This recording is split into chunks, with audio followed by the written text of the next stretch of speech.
सर्दी का मौसम शुरू होते ही खेतों से सरसों के फूलों की भीनी भीनी खुशबू आना शुरू हो जाती है। सर्दियों की मशहूर देहाती सौगात सरसों का साग खाने में तो लजीज है ही, लेकिन सेहत के लिए भी इंतहाई मुफीद है।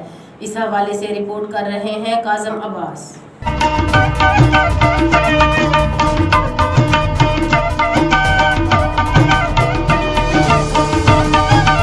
लुभाती खुशबू और लजीज जायका। सर्दियों में सरसों के साग के खाने का मजा ही कुछ और है। सरसों के साग को पकाने के लिए 3 से 4 घंटे का वक्त दरकार होता है।